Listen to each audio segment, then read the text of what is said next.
غرباء غرباء غرباء غرباء غرباء غرباء غرباء. اور اب میں ام المؤمنین سیدہ زینب بنت جحش رضی اللہ عنہا کے حالات اور واقعات گوش گزار کرتا ہوں۔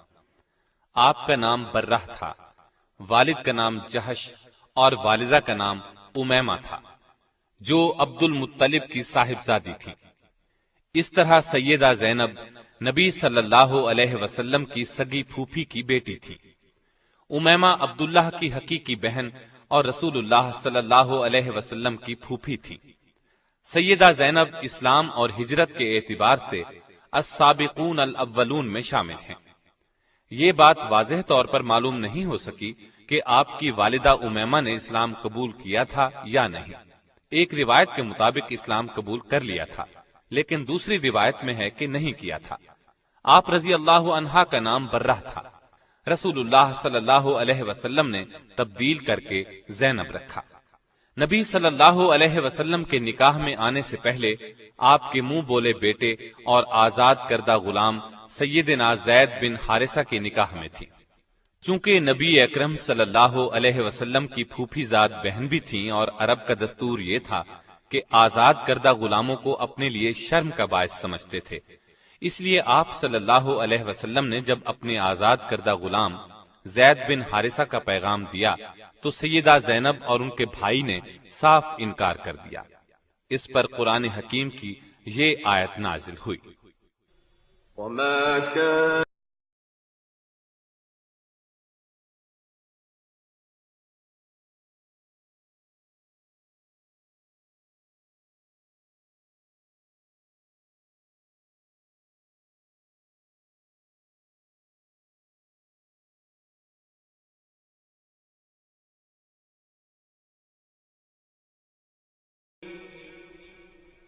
ومن يعص الله ورسوله فقد ضل ضلالا مبينا۔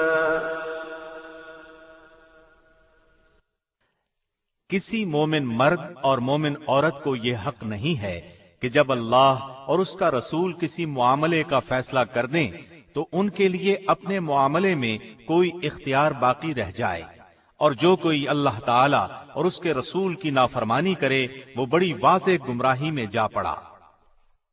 اس آیت کے بعد یہ دونوں راضی ہو گئے اور اللہ کے حکم کے مطابق زینب کا نکاح زید سے ہو گیا۔ نکاح تو ہو گیا، لیکن سیدہ کے دل میں وہ نہ اتر سکے، اس لیے اکثر گھر میں لڑائی رہتی، آپس میں نہ بنتی۔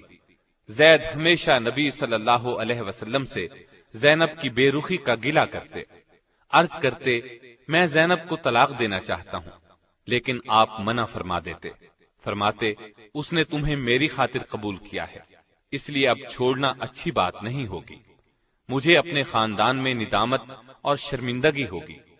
یہ سن کر زید چپ ہو جاتے، مگر یہ جھگڑا ختم نہ ہوا، تب انہوں نے طلاق دے دی۔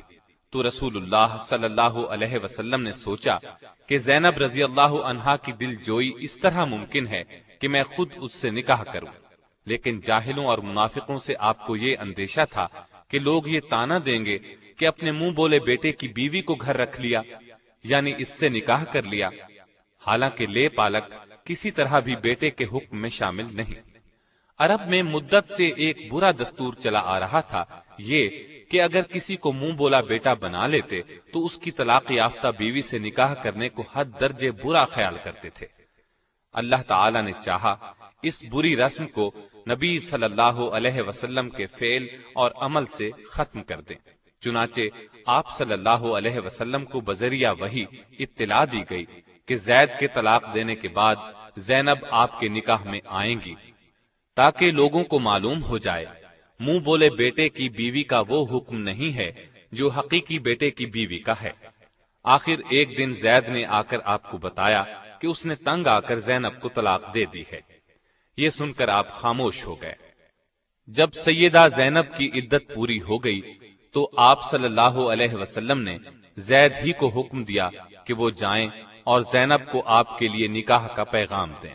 اس سے آپ کا منشا یہ تھا کہ یہ بات اچھی طرح واضح ہو جائے جو کچھ ہوا ہے وہ زید کی رضامندی سے ہوا ہے۔ سیدنا زید آپ کا پیغام لے کر زینب کے گھر گئے اور دروازے کی طرف پشت کر کے کھڑے ہو گئے، اگرچہ ابھی پردے کا حکم نہیں ہوا تھا۔ ان کا اپنا بیان ہے کہ میرے دل میں سیدہ زینب رضی اللہ عنہا کی عظمت بیٹھ گئی، کیونکہ رسول اللہ صلی اللہ علیہ وسلم بذات خود ان سے نکاح کرنا چاہتے تھے، یہ ان کا تقوی تھا۔ انہوں نے کہا، اے زینب، تمہیں بشارت ہو کہ مجھے رسول اللہ صلی اللہ علیہ وسلم نے تمہاری طرف بھیجا ہے، میں آپ صلی اللہ علیہ وسلم کی طرف سے نکاح کا پیغام لایا ہوں۔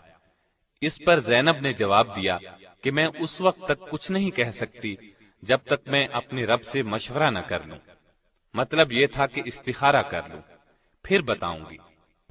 چنانچہ آپ رضی اللہ عنہا اسی وقت اٹھیں اور نماز کے لیے گھر میں جو جگہ بنا رکھی تھی وہاں جا کر استخارہ کیا۔ ادھر اللہ تعالیٰ نے وحی نازل فرمائی کہ ہم نے آپ کا نکاح آسمان پر کر دیا ہے۔ آپ صلی اللہ علیہ وسلم کے ذریعے یہ اطلاع سیدہ زینب رضی اللہ عنہا کو دی گئی۔ آپ نے اسی وقت سجدے میں گر کر اللہ کا شکر ادا کیا۔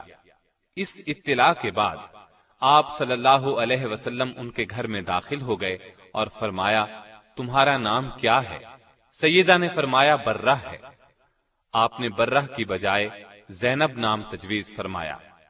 اس نکاح کا ہونا تھا کہ منافقین باتیں بنانے لگے، وہ تو ایسے موقعوں کی تاڑ میں رہتے تھے، چنانچہ کہنے لگے، پیغمبر ایک طرف تو کہتے ہیں کہ بیٹوں کی بیویوں سے نکاح حرام ہے اور دوسری طرف خود اپنے بیٹے کی عورت سے نکاح کر لیا۔ حق تعالی شانہ نے ان بد باطنوں کے رد میں آیت خاتم النبیین نازل فرمائی۔ ما كان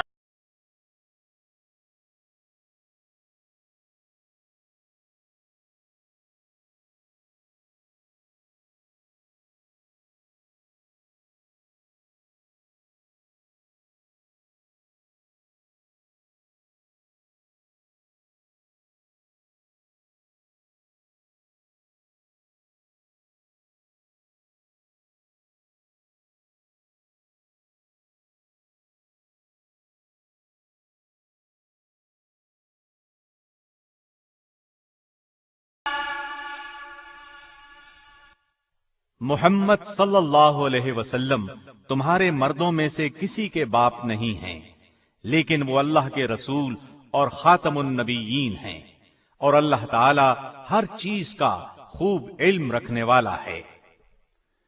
اللہ تعالیٰ کی طرف سے اس وضاحت کے بعد ان منافقوں کے منہ بند ہو گئے۔ سیدہ رضی اللہ عنہا کا نکاح مدینے میں 3 ہجری میں ہوا، ایک روایت 4 ہجری کی بھی ہے، بعض حضرات نے 5 ہجری بھی لکھا ہے۔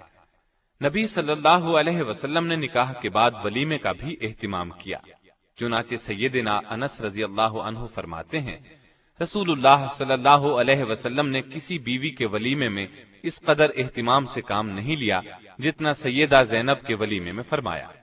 ایک بکری ذبح فرمائی، لوگوں کو دعوت ولیمہ دی، انہیں پیٹ بھر کر گوشت اور روٹی کھلائی، لوگ کھا کر چلے گئے، لیکن کچھ بیٹھے باتوں میں لگے رہے۔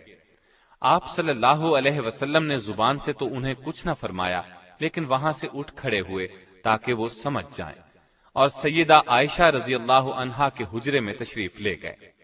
انہوں نے آپ صلی اللہ علیہ وسلم کو مبارکباد دی، پھر تمام ازواج مطہرات کے حجروں میں تشریف لے گئے، سب کو سلام کیا، سب نے آپ کو مبارک دی، بالآخر وہ لوگ بھی اٹھ کر چلے گئے۔